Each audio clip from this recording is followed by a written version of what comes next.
Hi ಎಲ್ರಿಗೂ ನಮಸ್ಕಾರ. ನಾನು ನಿಮ್ಮ ರಾಜಿ. ವೆಲ್ಕಮ್ ಟು ರಾಜಿ ಅಡುಗೆ.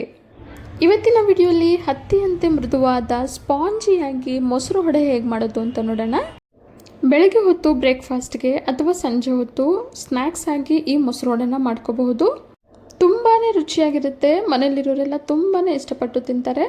ಬನ್ನಿ ಈಗ ತಡ ಮಾಡದೆ ವಿಡಿಯೋನ ಸ್ಟಾರ್ಟ್ ಮಾಡೋಣ.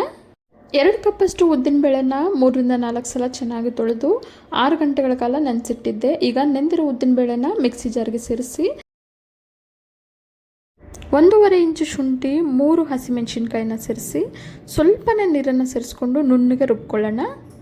ಈಗ ರುಬ್ಬಿರೋ ಹಿಟ್ಟನ್ನು ಒಂದು ಪಾತ್ರೆಗೆ ಸೇರಿಸಿ ಮಿಕ್ಕೆಲ್ಲ ಉದ್ದಿನಬೇಳೆನ ಇದೇ ರೀತಿ ನುಣ್ಣಗೆ ರುಬ್ಬಿ ಪಾತ್ರೆಗೆ ಸೇರಿಸ್ಕೊಳ್ತಾ ಇದ್ದೀನಿ.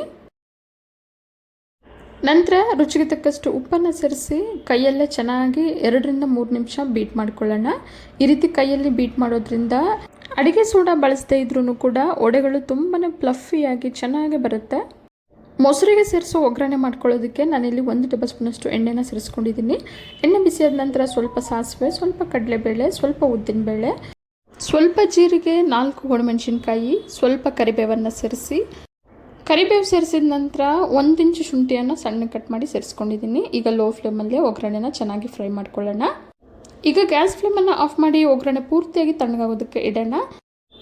1/2 ಲೀಟ್ರಷ್ಟು ಮೊಸರನ್ನು ತೊಗೊಂಡಿದ್ದೀನಿ. ಈಗ ಈ ಮೊಸರಿಗೆ ರುಚಿಗೆ ತಕ್ಕಷ್ಟು ಉಪ್ಪನ್ನು ಸೇರಿಸಿ ಸ್ವಲ್ಪ ನೀರನ್ನು ಸೇರಿಸಿ ವಿಸ್ಕರ್ನ ಸಹಾಯದಿಂದ ಚೆನ್ನಾಗಿ ಬೀಟ್ ಮಾಡ್ಕೊಳ್ಳೋಣ. ಮೊಸರು ವಡೆಗೆ ಮೊಸರು ತೀರಾ ಗಟ್ಟಿಯಾಗಿ ಇರಬಾರ್ದು ಅಥವಾ ತೀರಾ ತೆಳುವಾಗೂ ಇರಬಾರ್ದು. ಈಗ ಈ ಮೊಸರಿಗೆ ತಣ್ಣಗಾಗಿರೋ ಒಗ್ಗರಣೆನ ಸೇರಿಸ್ಕೊಳ್ಳೋಣ. ಒಗ್ಗರಣೆ ತಣ್ಣಗಾದ್ಮೇಲೆ ಮೊಸರಿಗೆ ಸೇರಿಸ್ಕೋಬೇಕು. ಒಂದು ವೇಳೆ ಒಗ್ಗರಣೆ ಬಿಸಿ ಇದ್ದಾಗಲೇ ಮೊಸರಿಗೆ ಸೇರಿಸಿದ್ರೆ ಮೊಸರು ಬೇಗ ಉಳಿ ಬರುತ್ತೆ. ಒಗ್ಗರಣೆ ಸೇರಿಸಿ ಚೆನ್ನಾಗಿ ಮಿಕ್ಸ್ ಮಾಡಿದ ನಂತರ ಸಣ್ಣಕ್ಕೆ ಹೆಚ್ಚಿರೋ 1 ಕೈ ಹಿಡಿಯಷ್ಟು ಕೊತ್ತಂಬರಿಯನ್ನು ಸೇರಿಸಿ ಚೆನ್ನಾಗಿ ಮಿಕ್ಸ್ ಮಾಡ್ಕೊಳ್ಳೋಣ. ಮೊಸರು ವಡೆಗೆ ಬೇಕಾಗಿರೋ ಮೊಸರು ಒಗ್ಗರಣೆ ಈಗ ರೆಡಿಯಾಗಿದೆ. ಈಗ 3 ಕಪ್ಪಷ್ಟು ನೀರಿಗೆ ರುಚಿಗೆ ತಕ್ಕಷ್ಟು ಉಪ್ಪನ್ನು ಸೇರಿಸಿ ಚೆನ್ನಾಗಿ ಮಿಕ್ಸ್ ಮಾಡಿ ಸೈಡಿಗೆ ಇಟ್ಕೊಳ್ಳೋಣ. ಕಡಾಯಿಗೆ ಎಣ್ಣೆ ಸೇರಿಸಿ ಮೊದಲೇ ಬಿಸಿಯಾಗೋದಕ್ಕೆ ಇಟ್ಟಿದ್ದೀನಿ. ಈಗ ಕೈಯನ್ನು ನೀರಲ್ಲಿ ಈ ರೀತಿ ಡಿಪ್ ಮಾಡಿಕೊಂಡು ಹಿಟ್ಟನ್ನು ಸ್ವಲ್ಪನೇ ತಗೊಂಡು ಮಧ್ಯಕ್ಕೆ ಹೋಲ್ ಮಾಡಿ ಕಾದಿರೋ ಬಿಸಿ ಎಣ್ಣೆಗೆ ಒಂದೊಂದೇ ವಡೆಗಳನ್ನ ಸೇರಿಸ್ಕೊಳ್ಳೋಣ. ವಡೆಗಳನ್ನ ಎಣ್ಣೆಗೆ ಸೇರಿಸೋಕ್ಕೂ ಮುಂಚೆ ಎಣ್ಣೆನ ಮೀಡಿಯಂ ಫ್ಲೇಮಲ್ಲೇ ಬಿಸಿ ಮಾಡ್ಕೊಂಡಿರಬೇಕು. ವಡೆಗಳನ್ನ ಕೈಯಲ್ಲಿ ಎಣ್ಣೆಗೆ ಸೇರಿಸ್ಬೇಕಾದ್ರೆ ಹುಷಾರಾಗಿ ಸೇರಿಸ್ಕೋಬೇಕು. ಒಂದು ವೇಳೆ ಕೈಯಲ್ಲಿ ಸೇರಿಸೋಕೆ ಬರದೇ ಇರೋರು ಟೀ ಸೋದಿಸೋದನ್ನು ಬಳಸಿ ಉದ್ದಿನ ವಡೆಗಳನ್ನು ಎಣ್ಣೆಗೆ ಸೇರಿಸ್ಕೋಬಹುದು. ಟೀ ಸೋದಿಸೋದನ್ನು ಬಳಸಿ ಹೇಗೆ ವಡೆಗಳನ್ನು ಎಣ್ಣೆಗೆ ಸೇರಿಸ್ಕೋಬಹುದು ಅಂತ ಈಗಾಗಲೇ ಉದ್ದಿನ ವಡೆ ಮಾಡಿರೋ ವಿಡಿಯೋದಲ್ಲೇ ನಾನು ತೋರಿಸಿದ್ದೀನಿ. ಎಲ್ಲ ವಡೆಗಳನ್ನ ಎಣ್ಣೆಗೆ ಸೇರಿಸಿದ ನಂತರ ಮೀಡಿಯಂ ಫ್ಲೇಮಲ್ಲೇ ವಡೆಗಳೆಲ್ಲ ಕಂದು ಬಣ್ಣ ಬರೋವರೆಗೂ ಫ್ರೈ ಮಾಡ್ಕೋಬೇಕು. ವಡೆಗಳೆಲ್ಲ ತುಂಬ ಚೆನ್ನಾಗಿ ಫ್ರೈ ಆಗಿದೆ. ಈಗ ಈ ಫ್ರೈ ಆಗಿರೋ ವಡೆಗಳನ್ನ ಉಪ್ಪನ್ನು ಸೇರಿಸಿ ಕಲಸಿಟ್ಟಿರೋ ನೀರಿಗೆ ವಡೆಗಳು ಬಿಸಿ ಇದ್ದಾಗಲೇ ಸೇರಿಸ್ಕೋಬೇಕು. ನೀರಿಗೆ ಸೇರಿಸಿದ ತಕ್ಷಣ 2 ನಿಮಿಷ ಹಾಗೆ ನೆನೆಯೋದಕ್ಕೆ ಬಿಡೋಣ. ವಡೆಗಳನ್ನ ನೀರಿಗೆ ಸೇರಿಸಿ 2 ನಿಮಿಷದ ನಂತರ ಒಂದೊಂದೇ ವಡೆನ ಈ ರೀತಿ ಸೌಟಿಗೆ ಸೇರಿಸ್ಕೊಂಡು ಈ ರೀತಿ ಲೈಟಾಗಿ ಪ್ರೆಸ್ ಮಾಡ್ಕೊಳ್ಳೋಣ.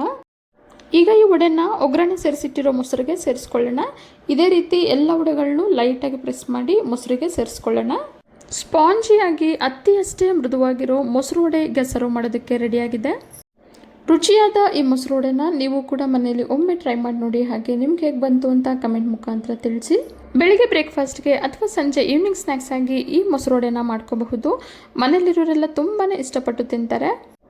ಇವತ್ತಿನ ರುಚಿಯಾದ ಮೊಸರು ವಡೆ ನಿಮಗೆಲ್ಲ ಇಷ್ಟ ಆಗಿದೆ ಅಂದ್ಕೊಂಡಿದ್ದೀನಿ. ಇಷ್ಟ ಆಗಿದ್ರೆ ಈಗಲೇ ಒಂದು ಲೈಕ್ ಮಾಡಿ. ಹಾಗೆ ನಿಮ್ಮ ಫ್ಯಾಮಿಲಿ ಆ್ಯಂಡ್ ಫ್ರೆಂಡ್ಸ್ ಜೊತೆ ಶೇರ್ ಮಾಡಿ. ಮತ್ತಷ್ಟು ಸುಲಭ ಹಾಗೂ ರುಚಿಯಾದ ರೆಸಿಪಿಗಳಿಗೋಸ್ಕರ ರಾಜಿ ಅಡುಗೆನ ಸಬ್ಸ್ಕ್ರೈಬ್ ಆಗೋದನ್ನು ಮರಿಬೇಡಿ. ಇನ್ಯಾಕೆ ವೇಟಿಂಗ್, ಶುರು ಮಾಡಿ ಕುಕ್ಕಿಂಗ್ ಅಂತ ಹೇಳ್ತಾ ಮುಂದಿನ ವಿಡಿಯೋದಲ್ಲಿ ಸಿಗೋಣ. ಧನ್ಯವಾದಗಳು.